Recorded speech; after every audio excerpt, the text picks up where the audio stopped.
Salah satu training program yang proper yang harus Anda pastikan prinsipnya masih harus terus ada adalah progressive overload. Tetapi apa sih progressive overload? Saksikan di video berikut ini.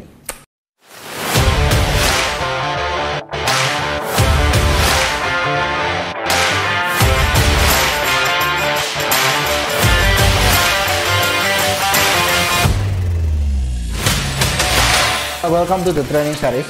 Masih kembali bersama saya Good Coach, your science-based coach. Nggak apa-apa artinya itu, tapi yang pasti adalah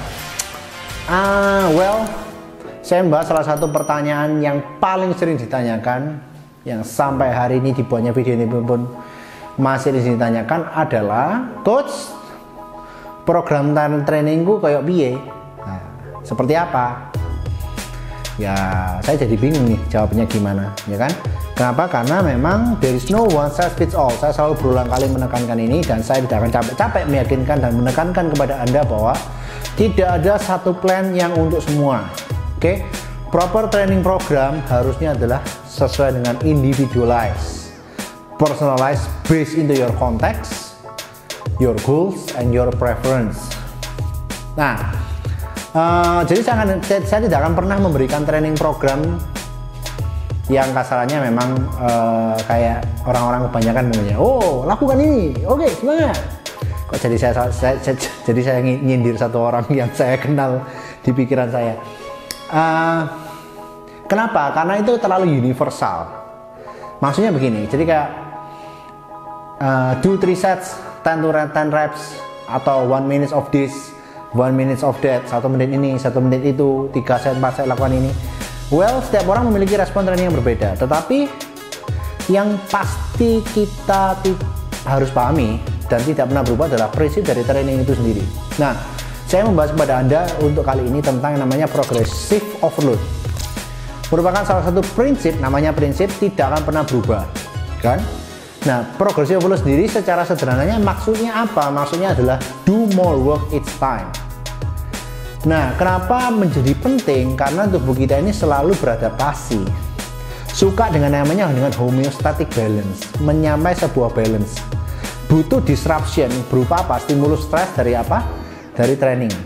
Nah, ketika stimulus training yang kita berikan melalui program latihan yang kita intentional kita lakukan, dan itu misalnya literally kita nggak pernah lakukan, ini berarti apa? Maksudnya pemula, beginner, cupu, baru mulai fitness, sudah pasti mau dikasih program training apapun pasti oke, pasti ada hasil. Pertanyaan saya adalah, biasanya bahasa kerennya adalah new begins. Pertanyaannya adalah, setelah new begins berakhir, so what? What's next?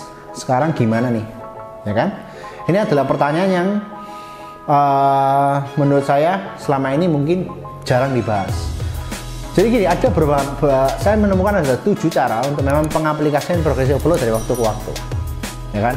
Pertama adalah paling sering ditemukan di ngomongan sama orang adalah semakin lama beratnya, bebannya harus semakin berat. Berarti kita ngomongnya adalah add more weight. Ini di angka 3 sih. Apa? Add more weight.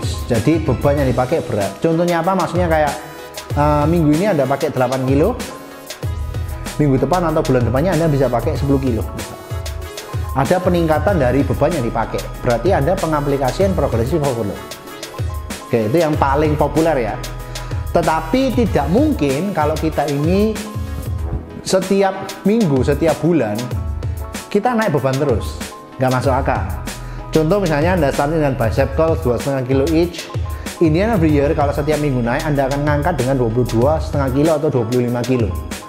Masuk akal, Bet? Masuk akal, Coach?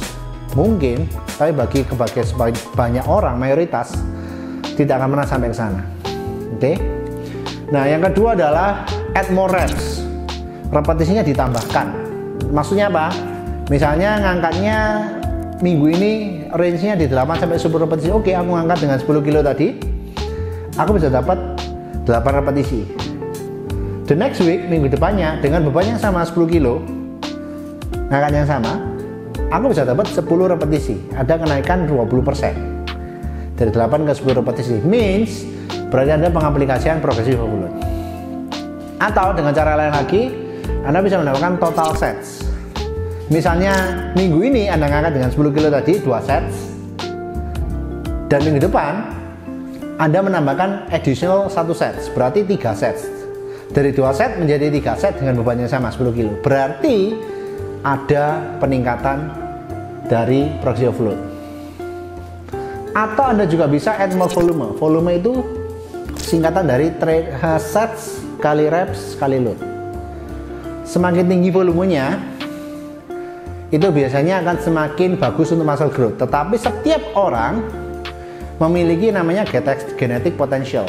Kasarannya sudah ada memang yang ngangkatnya volume trainingnya gede banget, besar, dia nggak apa-apa, dia bisa recover. Ada yang besar sedikit langsung overtraining, itu memang benar adanya.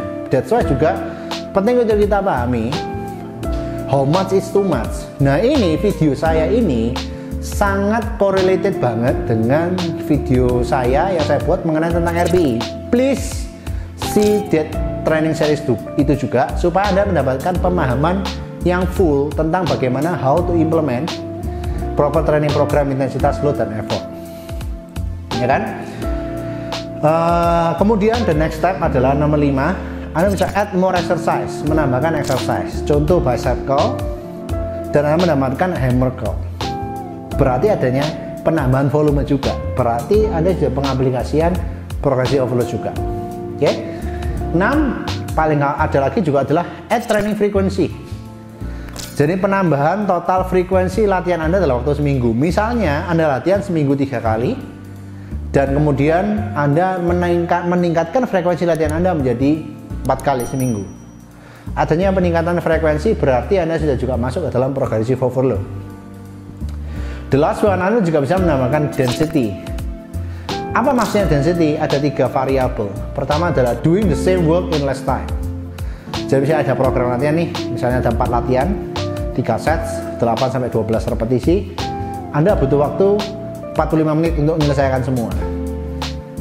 Next week dengan latihan beban yang sama, asumsinya ya, dengan program yang sama, Anda coba butuh waktu 35 menit. So, your density jadi memadatkan. Jadi doing the same work in less time, atau doing more work in the same time. Waktunya sama nih, sama-sama 45 menit, tetapi instead of hanya melakukan 6 exercise, Anda sekarang bisa memasukkan 1 exercise lagi. Add more exercise. Berarti sekarang ada 7 exercise in the same work. Itu juga bisa. Atau juga doing more work in less time. Ini lebih keren lagi nih. Sudah turun, ya kan? Exercise-nya nambah 7, yang tadinya 45 menit sekarang jadi 35 menit. Nah, itu juga adalah form dari progressive overload. Dan ada juga, kalau saya pribadi juga ada yang namanya dengan double progressions. Ini yang biasa juga saya pakai juga. Ini untuk mempercepat, mengakselerasi. Kalau memang awalnya starting terlalu ringan, dan ini biasanya saya pakai untuk pemula. Kenapa? Karena pemula mereka biasanya peningkatan dari loads-nya dan juga sets-nya dan reps-nya ini biasanya lebih cepat. Apa yang dimaksud dengan double progressions? Adalah peningkatan dari reps dan load weight-nya bersamaan dalam satu sesi. Ini namanya double progression. So, apa maksudnya coach? Maksudnya adalah apa? Ada banyak macam cara Anda bisa mengaplikasikan yang namanya dengan progressive overload. Oke, Anda bisa mengimplementasikan hanya 1, ada 2, ada 3, atau bahkan juga kombinasi dari beberapa yang saya sebutkan di video ini. That's why juga saya bilang bahwa progression itu harus terukur. Dan saya selalu bilang juga bahwa what get measured, what get managed, tertrack. Itulah kenapa menjadi penting untuk men-track program latihan Anda, sehingga training Anda nggak random. Itulah juga saya selalu bilang bahwa bedakan antara training dengan exercise. Exercise itu kayak buka YouTube, kepengen latihan, nonton nih apa yang lagi keren nih, apa yang lagi tren. Oh ini, ikuti. No. Bisa dapat hasil? Yes, kalau Anda newbie, pemula. Kalau Anda sudah nggak pemula, no, nggak. Bedanya dengan training adalah structure training program, jelas strukturnya. Dan dengan yang terukur tadi, Anda bisa tahu ini efektif atau enggak. How good this program for me. Butuh adjustment, butuh modifikasi, butuh feedback. Dan ini sangat cross banget sekali lagi dengan video tentang RPI based training yang sudah saya buat juga. So please watch these 2 videos. I think this is all folks tentang progressive overload. Dan mungkin akhir kata adalah banyak jalan menuju Roma. Jadi there is a lot of ways Anda bisa mengimplementasikan ini. Tetapi yang pasti ini harus ada dari waktu ke waktu. Oke? Sekian dari saya. Dan juga misalnya memang ada yang kurang jelas, please let me know, kasih komen, saya akan berusaha untuk menjawabnya satu persatu. Dan juga ada saran, kritik ataupun topik yang dibahaskan, dan untuk the next video please let me know. I will create the best of it yang memang science based, jadi Anda bisa percaya itu. Tapi yang pasti juga subscribe dong, like, comment, share. Bagi yang membutuhkan juga misalnya stuck dari program kemana-mana, well, this is the principle. Nggak seksi memang, but it works. Update Coach, sign out and see you in the next videos. Thank you. God bless.